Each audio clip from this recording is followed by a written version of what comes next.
ஜெபத்தின் மகிமை என்ற இந்த நிகழ்ச்சிக்கு மகிமை தொலைக்காட்சி நேயர்கள் யாவரையும் அன்போடு கூட அழைக்கிறோம். இந்த நிகழ்ச்சியில் நீங்கள் யாவரும் கலந்து கொள்ளும்படி நாங்கள் வாஞ்சிக்கிறோம்.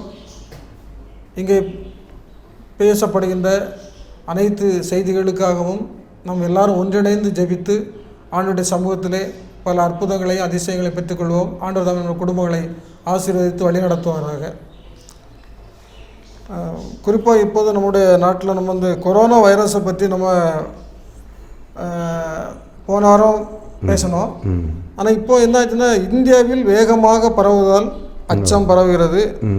28 பேருக்கு COVID-19 பாதிப்பு உள்ளதாகவும் அனைத்து மாவட்டங்களிலும் சோதனை மையம் அமைக்க வேண்டும் என்று அரசு முடிவு செய்துள்ளதாக செய்தித்தாளில் வந்திருக்கிறது. சைனாவில் இருந்து நம்ம யாரும் அதை பெருசாக நம்ம நினைக்கல. பிறகு தென்கொரியா போயிடுச்சு, அதுக்கு பிறகு ஜப்பான், இப்போ நம்முடைய நாடு இந்தியாவுக்கு இந்த நோய் வந்து இப்போ ஒரு 28 பேர் பாதிக்கப்பட்டிருக்கிறதாக தகவல் வந்திருக்கிறது. சரி, நம்முடைய ஒரு சுகாதாரத்துறை அதிகாரி என்ன சொல்லியிருக்காருன்னா, நம்முடைய இந்தியா வந்து வெப்பமண்டலம், அதனால நல்ல வெப்பம் அதிகமாக இருக்கிறதுனால இந்த வைரஸ் பரவுவதற்கு கொஞ்சம் வாய்ப்பு கம்மி, அதனால பாதிப்புகள் அந்த அளவுக்கு இருக்காது அப்படின்னு சொல்லி நம்பிக்கை தெரிவித்திருக்காரு. சீசனும் வெயில் காலம் தானே, வெயில் காலம், அதனால ரொம்ப பரவுவதற்கு வாய்ப்பு இல்லை, அதனால பொதுமக்கள் பயப்படணும்னு சொல்லி ஒரு சுகாதாரத்துறை அதிகாரி வந்து நம்பிக்கை தெரிவித்திருக்கிறாரு. இருந்தாலும் ஒரு 28 நபர்கள் பாதிப்புக்குள்ளாக இருக்கிறார்கள். எந்த விதமான யாரும் வந்து இதனால உயிரிழப்பு எதுவும் வந்துவிடக்கூடாது. இன்னும் இந்த நோய் கொரோனா வைரஸ் நம்முடைய பகுதிகளில் பரவாமல் இருக்கணும். அநேக இப்போ மாணவிகள் கூட தேர்வு எழுதுவதற்கு CBSE-லேருந்து அவங்க அந்த மாஸ்க் போடுறதுக்கு அலோவ் பண்ணியிருக்காங்களாம். பிள்ளைகள் வந்து அந்த இது போட்டு கொண்டு போகணும், சேஃப்டியாக இருக்கணும், அதனால் அதெல்லாம் நீங்கள் வந்து அணிந்து வரலாம்னு சொல்லி அனுமதி கொடுத்துருக்கிறதாக செய்தி வந்திருக்கிறது. ஆக நம்முடைய நாட்டில் நம்ம தயாராக இருக்கிறோம். இல்லை, சாலமோன் ராஜா கோயிலை கட்டும்போது கூட அவர் என்ன சொல்கிறாரு, தேசத்திலே பஞ்சம் உண்டாகிற போதும் கொள்ளை நோய் உண்டாகிற போதும் வறட்சி, சாவி, வெட்டுக்கிளி, பச்சைக்கிளி உண்டாகிற போதும் அவருடைய சத்துருக்கள் அவர்கள் வாசம் செய்கிற தேசத்திலே அவர்களை முற்றுகை போடுகிற போதும் யாதொரு வாதையாகிலும் யாதொரு வியாதியாகிலும் வந்திருக்கிற போதும் எந்த மனுஷன் ஆனாலும் இஸ்ரவேலாகிய உம்முடைய ஜனத்தில் எவனானாலும் தன் தன் வாதையையும் வியாகுலத்தையும் உணர்ந்து இந்த ஆலயத்திற்கு நேராக தன் கைகளை விரித்து செய்யும் சகல விண்ணப்பத்தையும் சகல வேண்டுதலையும் தேவரீர் கேட்டு மன்னிக்கிறார்.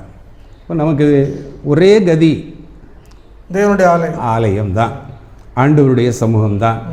ஆண்டவர் தான் பரிகாரியாகிய கர்த்தர், அவர் தான் பரம வைத்தியர். அவரால் எல்லா நோய்களையும் ஒரு நொடி பொழுதில் சுகமாக்க முடியும். காற்றும் கடலும் கொந்தளித்த போது கூட சீசர்களெல்லாம் அலறாங்க ஐயோ என்று. நான் ஆண்டவர் சொல்லார், இறையாதே அமைதலாயிரு. ஒரு வார்த்தை சொன்னோடனே படகு அமைதியாக போகுது. இதே போல் நம்முடைய வாழ்க்கையிலையும் வியாதிகள் வரலாம், கஷ்டங்கள் வரலாம், பிரச்சனைகள் வரலாம், பல விதமான இழப்புகள் வரலாம். எல்லாவற்றுக்கும் ஆண்டவர் ஆறுதல் தருகிறார். தெரியாதே, கலங்காதே, நான் உன்னோடு கூட இருக்கிறேன். இந்த வருஷத்தில் நம்ம திருமண்டலத்துக்கு தந்த சட்ட வாக்கியமும், கர்த்தர் தாமே உனக்கு முன்பாக போகிறவர், அவர் உனக்கு முன்னே போவார், உன்னை விட்டு விலகுவதும் இல்லை, உன்னை கைவிடுவதும் இல்லை. அதனால் எத்தனை வியாதிகள் வந்தாலும் சரி, நம்ம பிள்ளைகளை அவர் அணுக விடவே மாட்டார். அவர் நம்ம அடைக்கலமாக இருக்கிறார், பலனாக இருக்கிறார், அனுகூலமான துணையாக இருக்கிறார். ஆகவே நாமுக்காக ஜெபிப்பதை விட அந்த சீன தேசத்து மக்களுக்காக, கொரியாவில் உள்ள மக்களுக்காக நாம் ஜெபிப்போம். கர்த்தர் நம்முடைய சிறையிருப்பை மாற்றுவார். ஜெபம் செய்வோம். எங்களை நேசித்து வழி நடத்துகிற நல்ல ஆண்டவரே, நம்மை நோக்கி நாங்கள் பார்ப்பதிலே நாங்கள் மகிழ்ச்சி அடைகிறோம். நம்முடைய சமூகத்திலே நாங்கள் உண்மை நோக்கி எங்களுடைய விண்ணப்பங்களை ஏறெடுப்பதிலே நாங்கள் ஆண்டவரே நாங்கள் எங்களுடைய வாழ்க்கையில் கிடைத்த பாக்கியமாக கருதுகிறோம். ஆண்டவரே, இந்த நாட்களிலும் ஆண்டவரே கொரோனா வைரஸினால் பாதிக்கப்பட்டிருக்கிற அனைத்து நாடுகளுக்காக உங்களுடைய சமூகத்தில் வருகிறோம். குறிப்பாக சீனா தேசத்திற்காக, தென்கொரியா தேசத்திற்காக ஆண்டவருடைய சமூகத்தில் வருகிற ஆண்டவரே, அங்கேயெல்லாம் ஆண்டவரே ஏராளமான மக்கள் பாதிக்கப்பட்டிருக்கிறதா நாங்கள் அறிகிறோம். ஆயிரக்கணக்கான மக்கள் ஆண்டவரே இந்த வைரஸ் நோயினால் பாதிக்கப்பட்டிருக்கிறதா நாங்கள் அறிகிறோம். ஆண்டவரே, தேவன்தாமே இந்த வைரஸ் நோயை கட்டுப்படுத்த வேண்டும் என்று சொல்லி அநேகர் மருந்துகளை கண்டுபிடிப்பதற்காக பிரயத்தனம் பண்ணி கொண்டிருக்கிறார்கள். ஆண்டவரே, நீதாமே இவருடைய காரியங்களை எல்லாம் வாய்க்க செய்ய வேண்டும் என்று ஜெபிக்கிறோம். நல்ல மருந்துகளை ஆண்டவரை கண்டுபிடிப்பதற்கு தேவையான ஞானத்தை கொடுக்கணும்னு ஜெபிக்கிறோம்.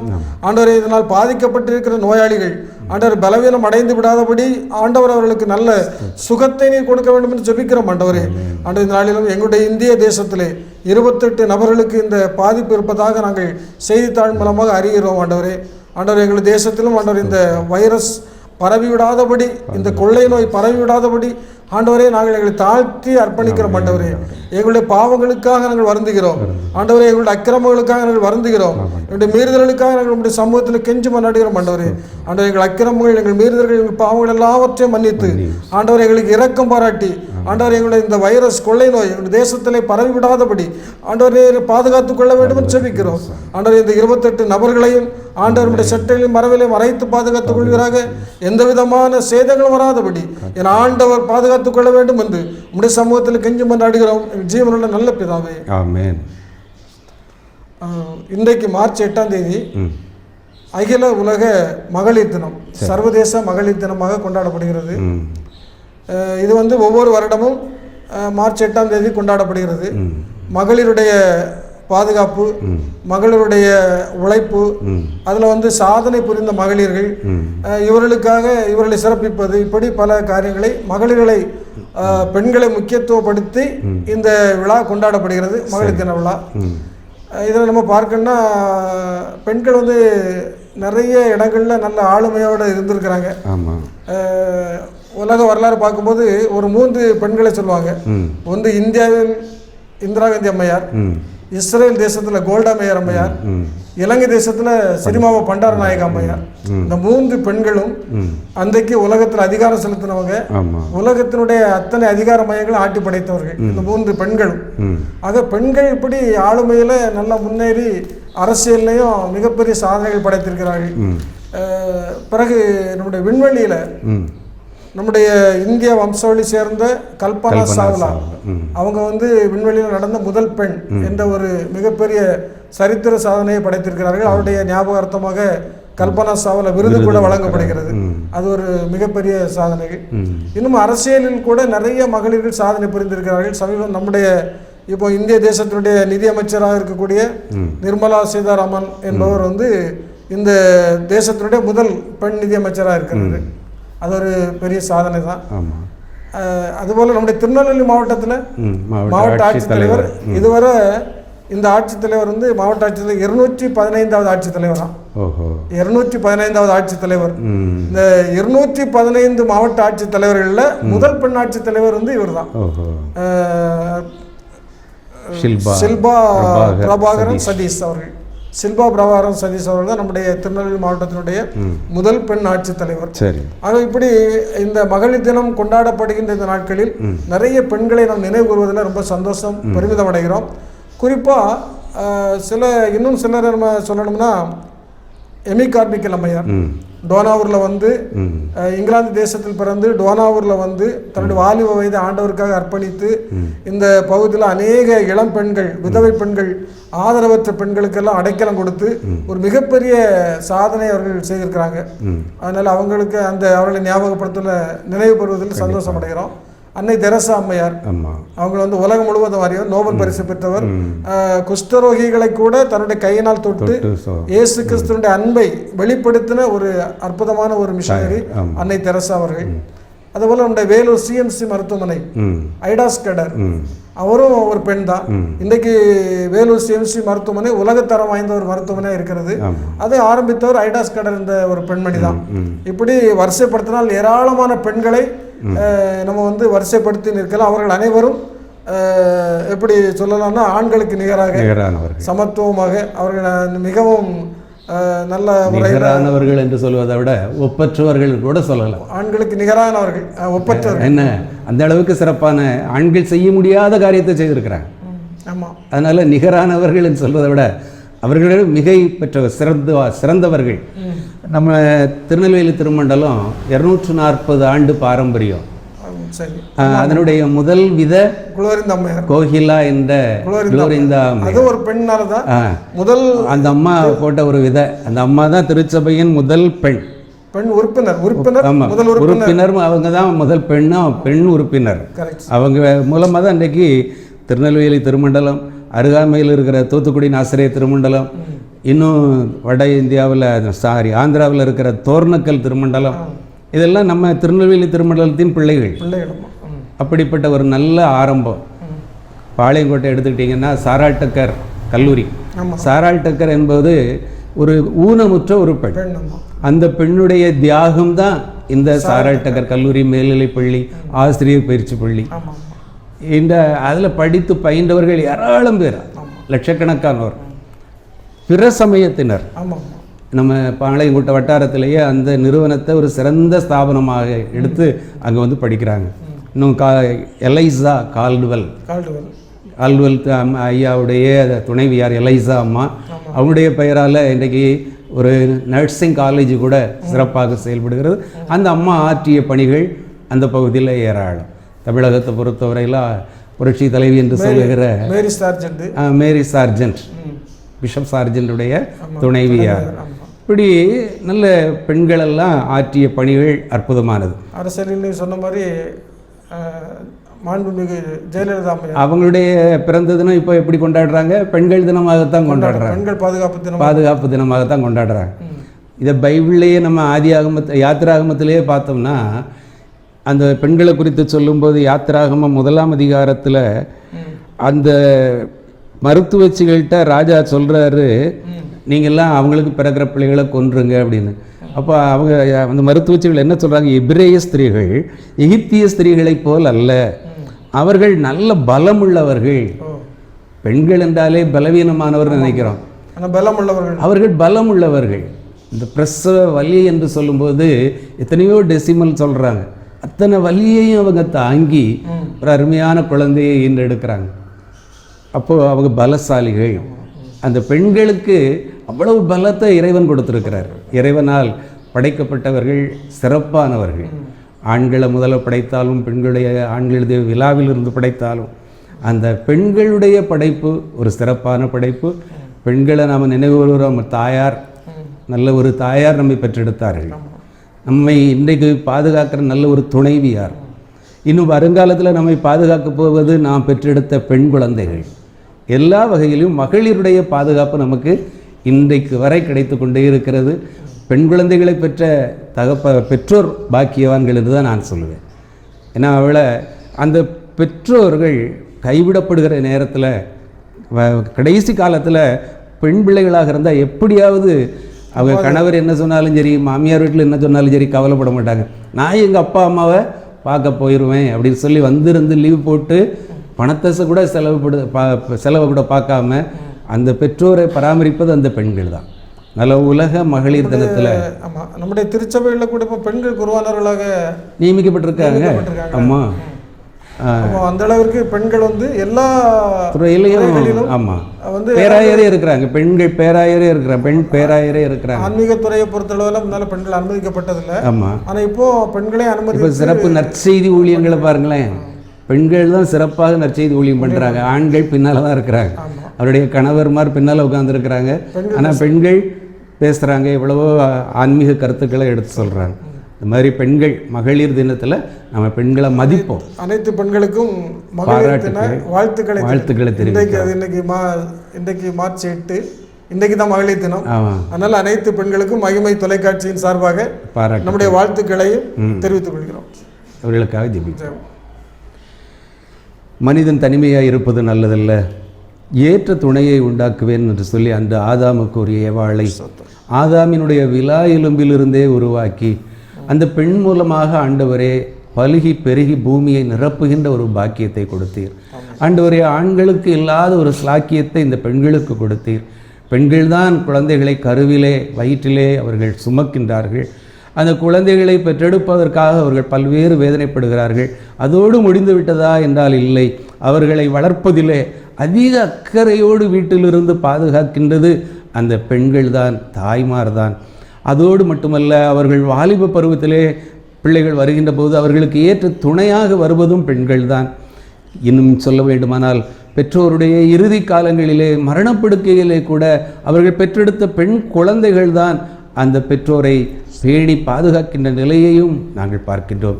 இது உலக பிரகாரமாக இப்படி இருக்கின்ற போது ஆண்டவரே, எங்களுடைய ஆன்மீகத்துறையை நாங்கள் எடுத்து பார்க்கின்ற போதும் எத்தனையோ பெரியவர்கள் தியாகங்கள் செய்து ஆண்டவரே தன்னுடைய நாமத்தை மகிமைப்படுத்தினதாகவும் நாங்கள் பார்க்கிறோம். பாளையங்கோட்டை வட்டாரத்தில் கர்த்தாவே, ஒரு சாதாரண விதவை பெண்ணாக இருந்த கோகிலா என்ற பிராமண பெண் குளோரிந்தாள் என்ற ஒரு பெயரோடு முதல் உறுப்பினராக ஞானஸ்நானம் பெற்று திருச்சபை வரலாற்றிலே அவர் ஏற்படுத்தப்பட்டார், நியமிக்கப்பட்டார். அதைத் தொடர்ந்து அவருடைய ஊழியத்தின் மூலமாக 13 சமய பிரிவுகளில் இருந்து 13 இனங்களில் இருந்து 18 பேர் ஒரே நாளிலே ஞானஸ்நானம் பெற்றார்கள். அந்த நாட்களிலே அவர்கள் ஏற்படுத்திய அந்த சாதாரண ஒரு திருச்சபை இன்று திருமண்டலமாக 240 ஆண்டுகள் பாரம்பரியம் உடைய ஒரு திருமண்டலமாக வளர்ந்து பெருகியிருக்கிறதை நினைத்து நாங்கள் நன்றி சொல்லுகிறோம் சுவாமி. அதன் மூலமாக அருகில் இருக்கிற தூத்துக்குடி ஆசிரியத்த திருமண்டலமும் இன்னும் ஆண்டவரே தோர்ணக்கல் திருமண்டலமும் உருவாகி இருப்பதை நினைத்து நாங்கள் பெருமைப்படுகிறோம். இப்படிப்பட்ட பெண்களுக்காக நன்றி சொல்லுகிறோம். இந்த நாட்களிலும் உலகம் முழுவதும் மகளிரை பாராட்டுகின்ற நிகழ்ச்சியிலே நாங்களும் மகிமை டிவி சார்பாக ஆண்டவரே அருமையான பெண்களுக்காக நன்றி சொல்லுகிறோம், அவர்களுக்கு வாழ்த்துக்கள் சொல்லுகிறோம். அவர்களை நிர்பலப்படுத்தும். அன்று இப்ரேய ஸ்திரீகள் பலமுள்ளவர்கள் என்று சாட்சி சொல்லப்பட்டது போல எங்களுடைய பிள்ளைகளை நீர் பலவான்களாக வைத்திருக்கிற எல்லா துன்பங்களையும் ஆண்டவரே வீடுகளிலே கணவரால் பிள்ளைகளால் ஆண்டவரே பெரியவர்களால் அநேக உபத்திரவப்படுத்தப்படும் போதும் அந்த தாய்மார்கள் பொறுமையோடு அந்த இல்லங்களிலே இருந்து ஆண்டவரே அநேக காரியங்களை சாதித்து கொண்டிருக்கிறார்கள். அப்படிப்பட்ட நல்ல உள்ளங்களுக்காக நன்றி சொல்லுகிறோம். இந்த சகோதர சகோதரிகள் வளர்ந்து பெருக வேண்டும் என்று நாங்கள் ஜெபிக்கிறோம் சுவாமி. குடும்பங்கள் ஆசீர்வதிக்கப்படட்டும். பெண்களை தலைமையாக கொண்டு நடத்தப்படுகிற குடும்பங்கள் எவ்வளவோ சிறப்பாக நடைபெறுகிறதை நாங்கள் அனுதினமும் கேள்விப்படுகிறோம். அப்படிப்பட்ட நல்ல உள்ளங்களை நீர் பலப்படுத்தும். ஆண்டவரை தொடர்ந்து வழிநடத்தும். எங்களுடைய மகிமை டிவியின் சார்பாக நாங்கள் ஏறெடுக்கின்ற ஒவ்வொரு விண்ணப்பங்களுக்கு நீர் பலம் கொடுத்து மகிமை டிவியின் மூலமாக ஆண்டவரே அநேக பெண்கள் இதை பார்த்து கொண்டிருக்கிறார்கள். அந்த பெண்களெல்லாம் சுகித்திருக்க நாங்கள் ஜெபிக்கிறோம். நீர் ஆசீர்வதியும் வழிநடத்தும். இயேசுவின் மூலம் ஜெபிக்கிறோம் நல்ல பிதாவே, ஆமென். ஒரு நல்ல ஒரு செய்தி. சிவகாசி அருகே விடுப்பு எடுக்காமல் பள்ளிக்கு வந்த மாணவர்களை தன்னுடைய சொந்த செலவிலே சுற்றுலா அழைத்து சென்றிருக்கிறார் தலைமை ஆசிரியர். சரி. அது மாணவர்களை விமானத்திலும் ரயிலிலும் ஏறத்தாழ 1.5 லட்சம் ரூபாய் சொந்த செலவில் மாணவர்கள், அதாவது அதில் முக்கியம் என்னன்னா விடுப்பு எடுக்காமல் பள்ளிக்கு வந்த மாணவர்கள், சின்ன பிள்ளைகள் தானே எல்லாமே. சிவகாசி அருகே உள்ள மங்கலம் கிராமத்தில் அரசு தொடக்க பள்ளி இதில் உள்ள 64 மாணவர்கள் பயின்று வருகின்றனர். இப்பள்ளியில் 5ஆம் வகுப்பு பயிலும் 20 மாணவர்கள் 4 ஆசிரியர்களை தலைமை ஆசிரியர் திரு ஜெயச்சந்திரன் என்பவர் தன்னுடைய சொந்த செலவில் சென்னைக்கு சுற்றுலா அழைத்து சென்று சென்னையிலிருந்து விமானம் மூலம் மதுரைக்கு அழைத்து வந்திருக்கிறார். அந்த பிள்ளைகளுக்கு ரொம்ப என்கரேஜிங்கா சந்தோஷமா இருந்திருக்கும். சரி, அவங்க பஸ்ஸை கூட பார்த்துருக்க மாட்டாங்க. ஆமா, கிராமத்து பிள்ளைகள் ஆமா, பஸ் பயணம் கூட அவர்களுக்கு வாய்ப்பு கிடைச்சிருக்கு. நான் அவங்கள ரயில்லையும் ஏற்றி அவர்களை சென்னை பட்டணத்தை புற சுட்டி காட்டி வரும்போது ஃப்ளைட்டில் கூட்டிகிட்டு வந்திருக்கிறாங்க. நம்ம ஃப்ளைட்டை இன்னைக்கு பார்த்துட்டு இருக்கோம். எத்தனை பேர் இன்னைக்கு 60 வயசு 70 வயசு ஆனவங்க கூட பார்த்துக்கிட்டு தான் இருக்கிறோம். ஆனால் அந்த பிள்ளைகளுக்கு அது ஒரு தலைமை ஆசிரியர் எடுத்துக்கொண்ட ஒரு முயற்சியை நம்ம பாராட்டுவோம். இது ஒரு நல்ல முன்மாதிரியாக கொண்டு, அதுவும் விடுப்பு எடுக்காத குழந்தைகள், அந்த குழந்தைகளுடைய நிலையும் பாருங்க. அந்த பிள்ளைகளை லீவே எடுக்கலை. நம்ம அரசு அலுவலர்களாக இருந்தால் கூட 12 நாள் கொடுத்தோம்னா அந்த 12 நாளையும் எடுத்துடணும் அப்படின்னு நினைக்கிற போது அந்த பெற்றோர்கள் கூப்பிட்டுருப்பாங்க, வாமா கல்யாண வீட்டுக்கு போகணும், பால்காப்பி வீட்டுக்கு போகணும்னு கூப்பிட்டுருப்பாங்க. அந்த பிள்ளைகள் அதையெல்லாம் பொருட்படுத்தாமல் எங்கள் சார் எங்களை லீவ் எடுக்கக்கூடாதுன்னு சொல்லியிருக்கிறாங்க அப்படின்னு சொல்லி அந்த பெற்றோர்களுடைய விருப்பத்தையும் புறக்கணித்து தலைமை ஆசிரியரை மதித்து விடுப்பு எடுக்காமல் இந்த பிள்ளைகளும் ஒரு நல்ல மாதிரிகளாக வருவாங்க. ஏன்னா அவருடைய எதிர்காலமும் ஆசீர்வாதமாக இருக்கும். அந்த தலைமை ஆசிரியருடைய முயற்சியும் பாராட்டுவோம். பிள்ளைகளுடைய ஒத்துழைப்புக்காகவும் நம்ம அந்த ஸ்கூலுக்காக நம்ம தொடர்ந்து ஜெபிப்போம். எங்களை அன்பில் நல்ல ஆண்டவரே, இந்த நல்ல விலைக்கு நன்றி செலுத்துகிறோம். மீண்டுமாக உடைய சமூகத்தை நோக்கி பார்ப்பதில் ஆண்டவரே நாங்கள் மகிழ்ச்சி அடைகிறோம். ஆண்டவரே, இந்த நாட்களிலும் ஆண்டவர் இப்படிப்பட்ட ஒரு நல்ல நேரத்தை எங்களுக்கு தந்திருக்க ஸ்தோத்திரம். ஆண்டவர் இந்த நாளிலும் ஆண்டவர் சிவகாசி பக்கத்தில் உள்ள ஒரு அரசு தொடக்க பள்ளியினுடைய தலைமை ஆசிரியர் எடுத்துக்கொண்ட நல்ல முயற்சிக்காக நன்றி செலுத்துகிறோம். தன்னுடைய மாணவர்களை தன்னுடைய சொந்த செலவில் விமானத்திலும் ரயிலிலும் அழைத்து சென்று மாணவர்களை மகிழ்வித்து ஆண்டவரே அவருடைய படிப்பிலே அதிக அக்கறையோடு செயல்பட்ட அந்த தலைமை ஆசிரியர் திரு ஜெயச்சந்திரன் என்பவருக்காக நன்றி செலுத்துகிறோம். அங்கே பணிபுரிகிற அனைத்து ஆசிரியர்களுக்காகவும் ஆண்டவரே நம்முடைய சமூகத்தில் ஜெபிக்கிறோம். கர்த்தர் இப்படி ஒரு நல்லதொரு எண்ணத்தை நீர் அவர்களுக்கு கொடுத்திருக்கிறீர். ஸ்தோத்திரம் ஆண்டவரே. இதுபோல் ஆண்டவர் அனைத்து பள்ளிகளில் உள்ள மாணவர்களும் ஆண்டவரை தன்னுடைய கல்வியிலே அதிக அக்கறை காட்டுவதற்காக ஆண்டவரை நீர் எடுக்கப்படுகின்ற எல்லா முயற்சிகளையும் நீர் ஆசீர்வதிக்கவும் ஜெபிக்கிறோம். அனைத்து அரசு தொடக்க பள்ளிகளிலும் ஆண்டவரே, அனைத்து ஆரம்ப பள்ளிகளிலும் தொடக்க பள்ளிகளிலும் நடுநிலை பள்ளிகளிலும் படிக்கக்கூடிய அனைத்து மாணவர்களுக்காக ஜெபிக்கிறோம். கர்த்தருடைய மாணவர்களை நீர் ஆசீர்வதிக்கவும் ஜெபிக்கிறோம். ஆண்டவர் அவர்கள் தங்களுடைய கல்வியில் இன்னும் அதிகமாய் முன்னேற்றம் காண்பதற்கும் கல்வியிலே ஆண்டவர் இன்னும் அதிகமாக வளருவதற்கும் ஆண்டவரே ஆசிரியர்கள் எடுக்கின்ற அனைத்து முயற்சிகளையும் ஆண்டவர் நீர் ஆசீர்வதித்து தர வேண்டும் என்று ஜெபிக்கிறோம். மீட்பர் இயேசுவின் ஜெபிக்கிறோம் நல்ல பிதாவே, ஆமென். இது சொல்லும்போது அருகாமையில் உள்ள ஒரு சேகரம், ஒரு உயர்நிலைப் பள்ளி இருக்குது, ஒரு நடுநிலைப் பள்ளி இருக்குது, 3 தொடக்கப்பள்ளி, சுமார் 40 பேர் அந்த நிர்வாகத்தில் இருக்கிறாங்க. கடந்த டிசம்பர் மாதம் ஆசிரியர்களுக்கான ஒரு கூட்டம் நடத்தும்போது 40 ஆசிரியர்கள் 2 ஆசிரியர்கள் எந்த தற்செயல் விடுப்பும் எடுக்கலை. சரி, அந்த ஆண்டு 2019 ஆண்டு முழுவதும் தற்செயல் விடுப்பு 12 நாட்கள் அனுபவிக்காம இந்த நிர்வாகியின் மூலமாக பாராட்டப்பட்ட நிகழ்ச்சியை பார்த்தேன். கூடங்குளம் சேகரத்தில் 2 ஆசிரியர்கள் 12 நாள் லீவையும் எடுக்கலை அப்படின்னு சொல்லி அந்த நிர்வாகி அவர்களுக்கு ஒரு சிறப்பு பரிசு கொடுத்து. அது ஒன்று. இன்னொன்று, அமெரிக்கா தேசத்தில் பில் கிளின்டன் வந்து ஒரு ஆளை பாராட்டினார். அவர் எப்படின்னா அவருடைய சர்வீஸ்லேயே லீவ் எடுக்கலை. 58 வருஷத்துல ஒரு செயல் கூட தற்செயல் கூட போடலை. அவரை அமெரிக்க ஜனாதிபதி பில் கிளின்டன் அவர்கள் அழைத்து அவரை ரொம்ப உயர்வான கௌரவம் கொடுத்தாங்க. சரி சரி. எப்பவும் இந்த மாதிரி ஒரு உண்மையுள்ள மனுஷன் பரிபூரண ஆசீர்வாதங்களை பெறுவான். அது மட்டுமல்ல, தன் வேலையில் ஜாக்கிரதையாக இருக்கிறவன் நீசர்களுக்கு முன்பாக ராஜாக்களுக்கு முன்பாக. அதே போல அவனுடைய சந்ததி, நீதிமானுடைய சந்ததி அப்பத்துக்காக இறந்து தெரிகிறதை நான் காணேன். நிச்சயமா அவங்க அப்படிப்பட்ட ஒரு தியாகம் செய்கிறது பிள்ளைகளுக்கு அது ஒரு ஆசீர்வாதம். என்ன எப்படி போனா என்ன அப்படிங்கிறத விட அந்த செய்தி வந்து எல்லாருக்கும் ஒரு ஆச்சரியமான சர்வீஸ் இல்ல, ஒரு தற்செயல் விடுப்பு கூட எடுக்காத வந்து ஒரு பெரிய மிகப்பெரிய சாதனை. ஆமா, அது வந்து பாராட்டி அந்த அந்த பேப்பர் பித்து கூட நான் வச்சிருக்கேன். பில் கிளின்டனிடம் பாராட்டு பெற்ற உண்மையான ஒரு ஊழியர் சொல்லி வச்சிருக்கிறேன். ஆண்டவர் இப்படிப்பட்ட பிள்ளைகளை ஆசீர்வதிக்கிறார். அதனால இப்படிப்பட்ட நம்முடைய தலைமை ஆசிரியர்கள் நல்ல இன்வால்வ் பண்ணி ஒர்க் பண்ணி இருக்கிறவங்க இருக்கிறாங்க. ஆண்டவர் அவளை ஆசீர்வதிக்கட்டும். கண்டிப்பா. இன்னொரு செய்தி அதே போலதான். அது வந்து மாணவர்களுக்கு ஆசிரியர் செய்த ஒரு மிகப்பெரிய உபகாரம். இன்னொரு செய்தினா, ஒரு நீதிமன்ற வளாகத்தை திறந்து வைத்த ஒரு ஊழியர், கடைநிலை ஊழியர். சரி. அது எப்படின்னா, கர்நாடக மாநிலத்தில் சிக்கப்பல்லாப்பூர் அப்படி ஒரு இடத்துல நீதிமன்ற கட்டடங்கள் திறப்புலாம் நடந்திருக்கிறது. அதுக்கு வந்து தலைமை நீதிபதி தான் வந்திருக்கிறாரு. அவர் தான் திறந்து வைக்கணும். அவர் பேர் தான் தலைமை நீதிபதி அபே ஸ்ரீனிவாஸ். அவர் தான் திறந்து வைக்கணும் அந்த இடத்த. அவர் பேர்ல தான் திறந்து வைக்க அழைப்பு கொடுத்துருக்காங்க. எல்லாரும் கூடி வந்தாச்சு. எல்லா அரசு அலுவலர்கள், நீதிபதிகள், எல்லாரும் வக்கீல்கள், அட்வொகேட்ஸ் எல்லாரும் வந்த இடத்துல இவர் உடனே அந்த இடத்துல ஜெயராஜின் ஒரு ஊழியர் பணிபுரிகிறார், கடைநிலை ஊழியர், பியூன். அவர் வந்து இந்த வருஷம் ரிட்டையர்ட் ஆகிறாரு. 58 வயது அவருக்கு பூர்த்தி ஆகுது. ரிட்டையர்ட் 60 வயதாக இருக்கும். 60 வயது ரிட்டையர்ட் ஆகிறாரு. உடனே அவர் திறக்க போனவர் அந்த ஊழியரை கூப்பிட்டு நீங்க திறந்து வைக்கின்றிருக்காரு. உடனே எல்லாருக்கும் ஆச்சரியம்.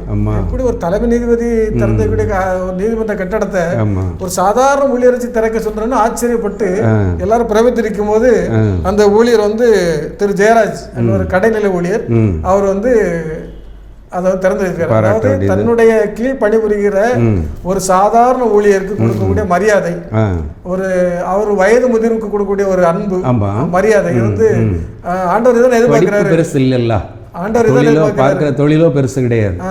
அவருடைய வயது கரெக்ட். எல்டர்ஸ், அந்த மூத்தோர்களை கனம் பண்ற ஒரு முதியவரை கனம் பண்ணுறது தான் பைபிள்ல இருக்கு. அந்த நீதிபதி வந்து அவரை கௌரவம் பண்ணது உண்மையில ஒரு சாதனை. அதே போல இதுக்கு முன்னால ஒரு சரித்திர நிகழ்வு கூட ஒன்று சொல்லுவாங்க, உங்களுக்கு தெரிஞ்சிருக்குன்னு நினைக்கிறேன். நம்ம பக்ரானங்கல் அணையை திறந்து வைக்கும்போது பிரதமர் ஜவஹர்லால் நேரு அவர்கள் அவர் திறந்து வைக்கல. ஒரு சாதாரண ஒரு அந்த அணை கட்டடத்தை பணிபுரிந்த தொழிலாளி வச்சுதான் அவர் திறந்து வச்சார். அது ஒரு சரித்திரம் மாதிரி இருக்கு. ஆமா, இருந்தாலும் இப்போ சமீப காலத்தில் இப்படிப்பட்ட நிகழ்வுகளை நம்ம பார்த்தது இல்லை. இது ஒரு நல்ல பாராட்ட வேண்டிய செய்தி. இன்னும் லூக்கா 22 அதிகாரத்தை எடுத்து பார்த்தீங்கன்னா, உங்களில் பெரியவன் சிறியவனைப் போலவும் தலைவன் பணிவிடைக்காரனை போலவும் இருக்க கடவன். பந்தி இருக்கிறவனோ பணிவிடை செய்கிறவனோ எவன் பெரியவன்? பந்தி இருக்கிறவன் அல்லவா? அப்படி இருந்தும் நான் உங்கள் நடுவிலே பணிவிடைக்காரனை போல் இருக்கிறேன். ஒரு தலைமை நீதிபதி தன்னை பெரிதுபடுத்தாமல், அவருக்கு தான் எல்லா மதிப்பும் மரியாதை அந்த இடத்துல. நீதிமன்றத்தில் அவர் வர்றாருன்னா எல்லாரும் எழுந்திரிச்சு நிற்பாங்க. ஆனால் அவர் ஒரு சிறியவனை பார்த்து, எப்பா நீ திறந்து வைன்னு சொன்னால் அது எவ்வளோ பாராட்டுக்குரிய, எவ்வளோ பெரிய தியாகம் மனப்பான்மை தான். இன்னும் ஒரு தடவை ஜவஹர்லால் நேருடைய வாழ்க்கை வரலாற்றில் நம்ம பார்க்கும்போது, அவர் அவங்ககிட்ட அவங்க ஆஃபீஸில் வேலை பார்க்குற ஒரு ஓஏ வீட்டுக்கு போயிருக்கிறார். அவரை பார்த்த உடனே அந்த ஜவஹர்லால் நேரு உள்ளே வந்த உடனே இந்த பியூன் வந்து எழுந்திரிச்சு நிற்கிறார். தன்னுடைய சொந்த வீட்டில் எழுந்திருக்காத உட்காருங்கிறார். ஏன் அப்படின்னு கேட்டால், உன் மகன் ஒன்றை பார்த்துக்கிட்டு இருக்கிறான், நீ என்ன கண்டு எழுந்திரிச்சா நம்ம அப்பா தான் நம்ம வீட்டில் பெரியவர்னு ஒன்றை மதிப்பாக வச்சுருக்கிறான், நீ என்ன கண்டு எழுந்திரிச்சா நம்ம அப்பா விட ஒரு பெரியவர் இருக்கிறார் அப்படிங்கிற நினைப்பு வந்துடும். நீ தான்டா இந்த வீட்டுக்கு ஹீரோ, நீ உன் பிள்ளை முன்னால் நீ உட்காந்துரு அப்படிங்கிறாரு. சில இடத்துல அப்படியும் பெரியவங்களாக இருந்தாலும் மதிப்பை எதிர்பார்க்கல, ஒரு டீச்சிங்ஸ் பண்பாடுகள் சொல்லி கொடுக்குறாங்க. அதேபோல் பெருந்தலைவர் காமராஜருடைய வாழ்க்கையிலையும் இப்படிப்பட்ட நிறைய சந்தர்ப்பம். போய் சின்ன உதவிகளை வண்டியை இழுக்க முடியாமல் இழுக்கிறார் ஒருத்தர். இவர் போய் காரை விட்டு இறங்கி வண்டியை தள்ளி விட்டுட்டு வந்ததாக அவருடைய வாழ்க்கை குறிப்பு சொல்லுது. தலைவர்கள் என்றாலே இப்படிப்பட்ட நல்ல குணாதிசயங்களோட பணிவிடைக்காரராக இருந்திருக்கிறாங்க. முதன்மையாக இருக்க விரும்பினால் பணிவிடைக்காரனாக இருக்க வேண்டும். நீதான் தாழ்த்துகிறவன் உயர்த்தப்படுவான். நல்ல தலைமை நீதிபதி, நல்ல முன்மாதிரியை அந்த கடைநிலை ஊழியருக்கு, அதுவும் பணி ஓய்வு பெற்று போகக்கூடிய ஒரு சூழ்நிலையில் எவ்வளோ மதிப்போடு அவருக்கு சந்தோஷமாக அந்த பணியிலேருந்து நிறைவு வருவார். அந்த ஓய்வு பெறுகிறோம் என்கிற எண்ணமே இல்லை. பணியில் பணம் கிடைக்க கூட அது கூட ரெண்டாவது. ஆமாம், பெரிய கௌரவம். கண்டிப்பாக நம்ம நல்லவர்களுக்காக நாம் ஜெபம் செய்வோம். கொஞ்சத்தில் உண்மையாயிருந்தால் உன்னை அநேகத்தின் மேல் அதிகாரியாக்குவேன். மட்டுமல்ல, பந்தி இருக்கிறவனோ பணிவிடை செய்கிறவனோ எவன் பெரியவன்? பந்தி இருக்கிறவன் அல்லவா? அப்படி இருந்தும் நான் உங்கள் நடுவிலே பணிவிடைக்காரனை போல் இருக்கிறேன் என்று ஊழியம் கொள்ளும்படி வராமல் ஊழியம் செய்யும்படியாக வந்து எங்களுக்கு பல நல்ல முன்மாதிரிகளை நீர் வைத்து சென்றீர் ஆண்டவரே. நாங்கள் உம்முடைய நாமும் தரிக்கப்பட்டவர்கள், உம்மை போல வாழ வேண்டியவர்கள் அப்பா. ஆண்டவரே, உம்முடைய குணாதிசயங்கள் எங்களிடத்திலே காணப்பட வேண்டுமே. இன்றைக்கு எங்களிடத்திலே கிறிஸ்தவர்கள் என்கிற எங்களிடத்திலே இப்படிப்பட்ட நல்ல நல்ல பண்புகளெல்லாம் மறைந்து கொண்டிருக்கிறது ஆண்டவரே.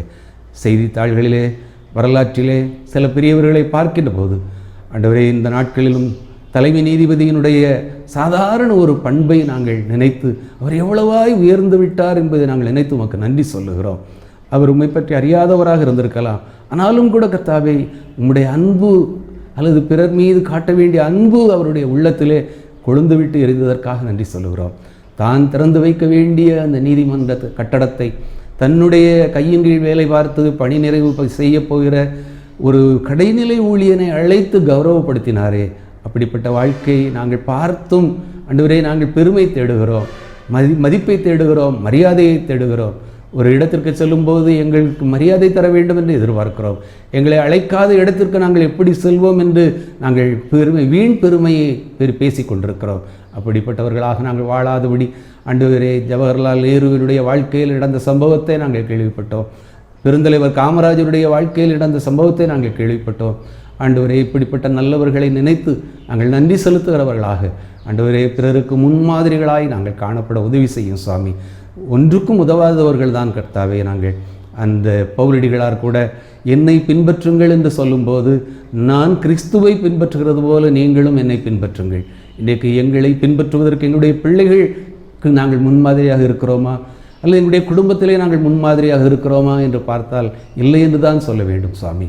இப்படிப்பட்ட ஒரு நிலைமை தொடராதபடி எல்லா நிலையிலும் நாங்கள் எங்களையே தாழ்த்த, குறிப்பாக இந்த எழுந்த காலங்களிலே அதிகமாய் நாங்கள் எங்களை தாழ்த்தி உம்மை தேடி ஆண்டவர் உம்முடைய சேர எங்களுக்கு உதவி செய்யும். அதற்காக எடுத்துக்கொள்ளப்படுகிற எல்லா ஆயத்தங்களையும் ஆராதனைகளையும் சிறப்பு நிகழ்வுகளையும் ஆண்டவரை நீர் பொறுப்பேற்றுக் கொள்ளும். எங்களுக்கல்ல கர்த்தாவே, எங்களுக்கல்ல, உம்முடைய நாமத்திற்கே மகிமை வரப்படும். மகிமை டிவியின் மூலமாக நீர் மகிமைப்படும். இயேசுவின் மூலம் ஜெபிக்கிறோம் நல்ல பிதாவே, ஆமென். கிறிஸ்துவில் பிரியமானவர்களே, இந்த நாளிலும் எங்களோடு இணைந்து ஜெபித்த உங்கள் ஒவ்வொருவருக்கும் நன்றி சொல்லுகிறோம். தொடர்ந்து வரும் ஞாயிற்றுக்கிழமை இதே நேரத்திலே நாங்கள் உங்களோடு வந்து இணைந்து ஜெபிக்க நாங்கள் ஆயத்தமாக இருக்கிறோம். நீங்களும் ஆயத்தப்படுங்கள். கர்த்தர் தாமே உங்களையும் உடைய குடும்பங்களையும் உடைய தொழில்களையும் ஆசீர்வதிப்பாராக. நன்றி.